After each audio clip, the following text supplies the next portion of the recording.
भोले जी और माता पार्वती जी के कमल चारों में गोर छुके गोर लागतानी हमार प्रणाम स्वीकार हो। माँ जगदम्बा भवानी के कमल चारों में गोर छुके गोर लागतानी हमार प्रणाम स्वीकार हो। सब गुरु भाई बहना के कमल चारों में गोर छुके गोर लागतानी हमार प्रणाम स्वीकार हो। नीलम दीदी और हरिंदर भैया के कमल चारों में गोर छुके गोर लागतानी हमार प्रणाम स्वीकार हो। आशीर्वाद की चाहना बा। तो देखी गुरु भाई बहना, आज हम आप लोगन के महादेव जी के चर्चा में एक छोटा सा कथा कहे जाता है। जनते वानी की चर्चा कथा से ज्ञान मिलेला। भजन कीर्तन तो मन बहलावे के है, लेकिन कथा ऐसा ही जरिया है कि प्रेम भाव से सुनबा तो जरूर कुछ सीखे के मिली। तो आज हम एक सास बहू की कथा कहे जाते हैं। कथा हमार अगर आप लोगन के अच्छा लगी तो कमेंट में भोले जी और माता पार्वती जी के नाम जरूर सभी लिखना। काहे खातिर के नाम लिखले बोलले कहले सुनले से सब दुख के निवारण हो जाए। तो देखिए माई कितना जतन से अपने बेटा के पालेली, कितना अरमान सजौले रहेली कि बबुआ के ठंडा न लगे नमूनिया हो जाई। ठंडी गर्मी बरसात तीनों अपने देह के परवाह न करते हुए अपने बच्चन के कितना प्यार दुलार देली कि एक दिन बुढ़ापा के हमारे बच्चे हमारे सहारा बने। लेकिन कलयुग में ऐसा सीधे उल्टा हो रहा है। यही खातिर तो हरिंदर भैया नीलम दीदी प्रचार प्रसार महादेव जी के कहने की कम से कम ज्ञान जो हर घर में चर्चा हुई, किस्सा कहानी हुई, सुन के गुरु भाई बहना के परिवार बदली और कलयुग के समाप्ति हो जाए। लेकिन जब मन से सुनी और ग्रहण करी कि का अच्छा है का बुरा हो तो जरूर कुछ सीखे के। माई इतना अरमान सजौले बाटी और एक माई के 3 बेटा बानो। बेचारी अपन परिश्रम कई के अपने परिवार प्रति घर दुआर खेती बाड़ी सब कोयले बाड़ी कि बच्चे हमारे सुख वैभव कर। पढ़ाई लिखाई में परवाह ना कैली और जमीन जायदाद बेच बेच के पढ़ौली कि लड़का हमार नौकरी पा रही हो तो बिहान के कोनो चीज़ का कमी ना रही।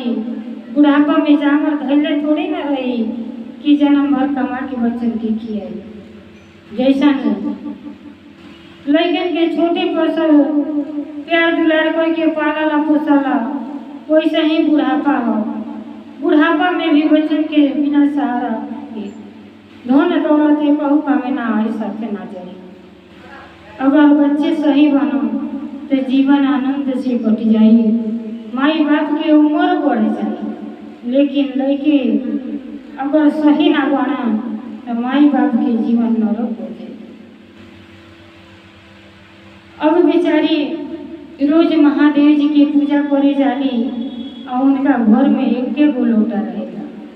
वही लोटा से महादेव जी की पूजा करेली। लेकिन जब तक शरीर में ताकत रहेला बड़े विधि विधान से पूजा पाठ करेगी। और एक दिन का बात हो कि बीतत बीतत जब बुढ़ापा आ जाला, बेटा पतोय नाती पोता हो जाला, तो जब चर्चा में जाली तो वही लोटा लेके जल देवे जाले। जल दिहला के बाद बेचारी के प्यास नहीं मान के आवेला। बस जैसे घरे आवेली वही लोटा में पानी भर के महादेव जी के नाम लेके और जैसे पानी पिए जाली बस हाथ से बहुवड़ी बहू के निगाह पड़ जाला और देखेली कि वही लोटा से सस पानी पिया तरी तो हाथ से लोटा छीन लेला बेटा बहू। वही दिन माई के आंख से आंसू नहीं खून गिरे लगेला कि इतना जतन से बबुआ के पलनी आज एक बूंद पानी के मोहाल बाटे। तो देखी जियत भर माई बाप के तो सेवे ना को पाता क्यों, लेकिन मुहला के बाद पिपरी में पानी देने की कोनो मायने नहीं थे। सज्जा पर छाता और मसारी देने की कोनो मायने नहीं कर कि बुढ़ापा में माई दादा के मसौरी लगा के बिस्तरा लगा के समय से भोजन पानी दी, उसे भर के सेवा कोनो है ना। अब मरला के बाद रही दिखावा पहले के कोनो जरूरत है ना। एक और ऐसा कबो जीवन में कामे ना आई, अगर माई बाप के आशीष मिले तो जीवन में कबो दुखी ना आई। अब बेचारी जब वही लोटा से पानी पी लेली तब पिहई जाली, अब पिहू ना खोले बहली, तब तक बेटा बहु हाथ से लोटा छीन ले। तो बेचारी के बड़ा मन में दुख होला। तो देखी का कहतड़ी महादेव जी से, बेटावा दिहली दीन गुरुजी,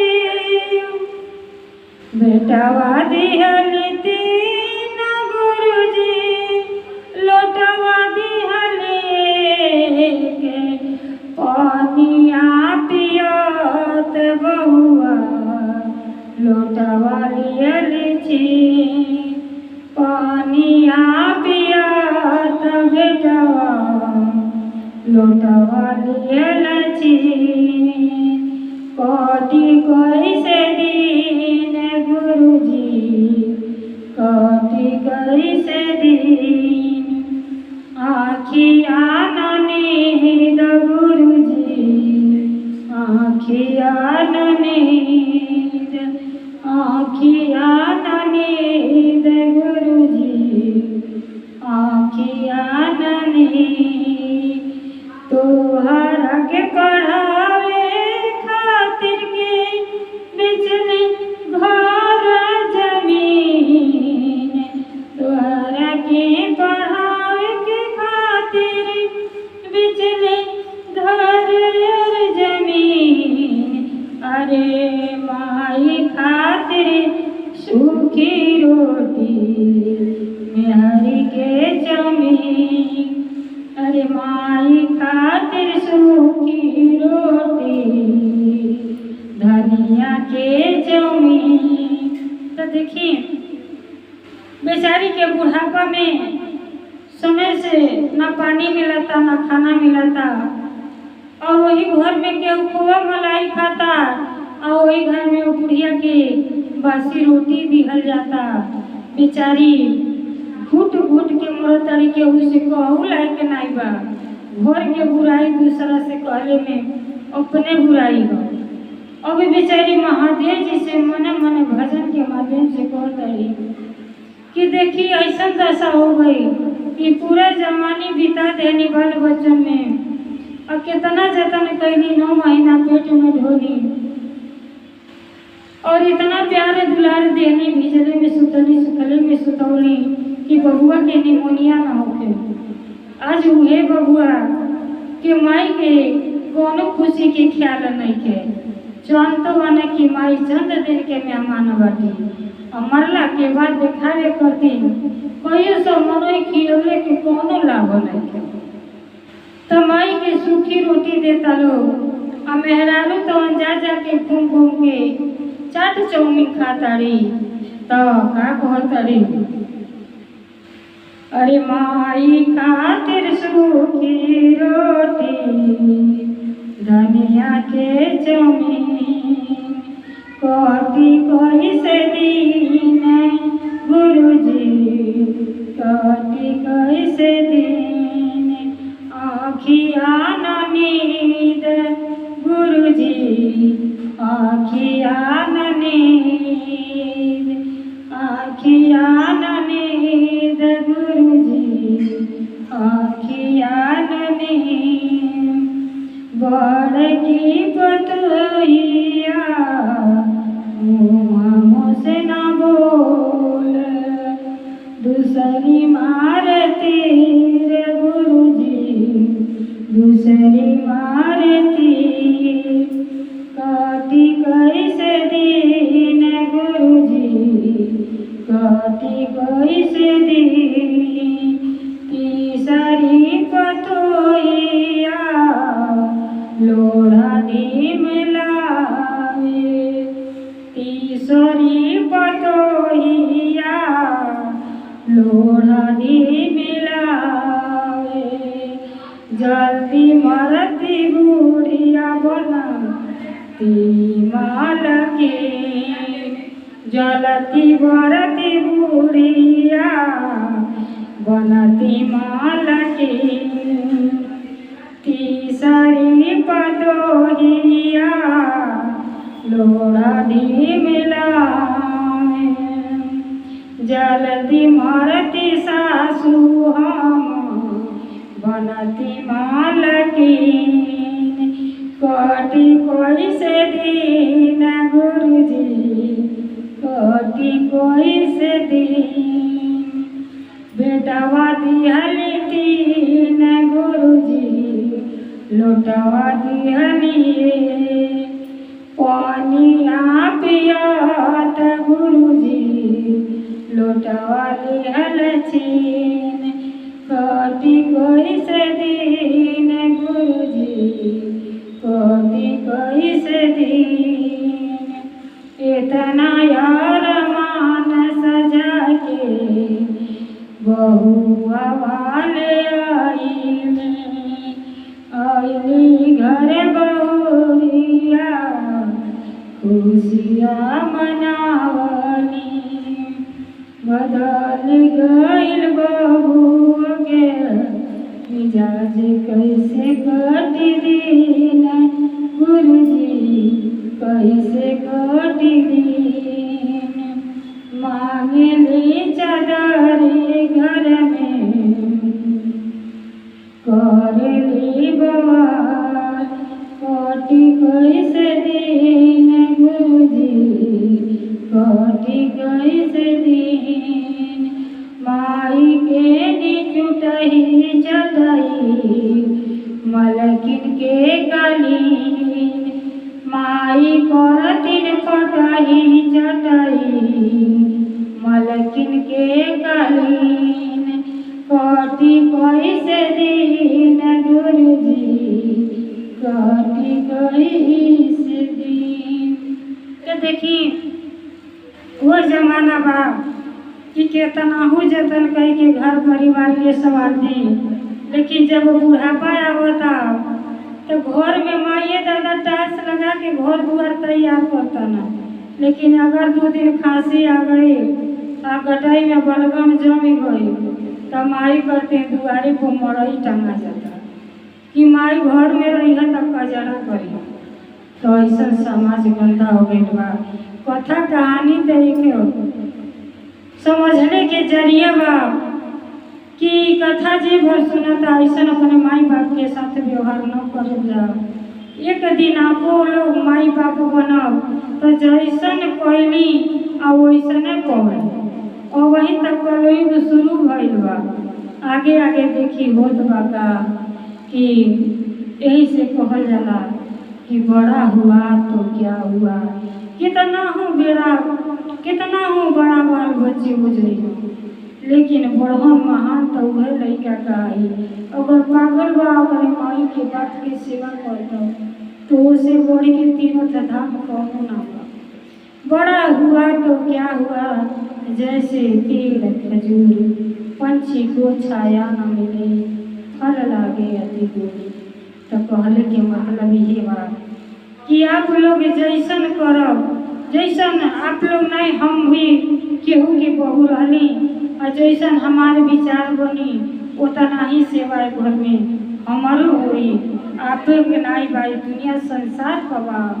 ऐसे ही कथा कहानी ऐसे कहल जाला कि आप लोग सब जनी मिल के अपना में सुधार करी जीवन के आनंद में काटी। मनुष्य के जीवन बार बार ना मिलेला 84 लाख जोनी के बाद ये मनुष्य के शरीर मिलल बा। ये मनुष्य के शरीर की व्यर्थ ना जाएगी। प्रेम में बहुते ताकत है। अगर महादेव जी के आप गुरु बना के देखिए बिना गुरु के ज्ञान मिलही वाला नहीं है। अब बिना ज्ञान के ये दुपहिया के गाड़ी आगे बढ़ाई वाला नहीं है। ताई जाए कथा के सुन के और अपने जीवन में उतारी और कथा से जरूर कुछ न कुछ ऐसा सीखी कि अपने जीवन के धन्य बना ली। जैसे वो बुढ़िया जैसा कष्ट कौनों परिवार में ना होके महादेव जी की कृपा हर परिवार में बने। तो जब इतना भोजन बेचारी सुनौली तो देखी बेचारी के अब ये लगे लगल कि दुनिया संसार में हमारे के हुए ना बा। इतना परिवार नाती पोता कैले के बाद न पेट भर खाना मिलता न पानी मिलता न जौन है एक बिस्तर सुहाई में मिलता। तो जियले में का बा। हे महादेव जी हम सच्चे दिल से आपकी भक्ति कैले बानी तो हमके अब यहाँ से उठा ले जाए। अब हमारी मनुष्य तन यहाँ नहीं रह चाहता और अब हमके मुक्ति दी। हे महादेव जी मुक्ति दी। तो जब सच्चे दिल से पुकार होला तो बुढ़िया के करती बोले जी पुष्पक विमान भेजली बहुते भक्ति भाव कैले रहली और जीव पर दया करत रहली बहुते दान पुण्य कैले रहली जीवन में केहू के दुख तकलीफ ना देले रहली। तो देखिए उनका कहते हैं पुष्पक विमान आई और शिवधाम में पहुँचली और कहली कि हे महादेव जी अगला जन्म मिले तो मनुष्य के मिले ताकि आपकी भजन भक्ति कर सके। तो जैसे वो बुढ़िया के मुक्ति महादेव जी दियली तो इसे सब घर परिवार पर सब पर दया कृपा महादेव जी की बने रहे। हर हर महादेव घर घर भोलेनाथ की जय सच्चे दरबार की जय।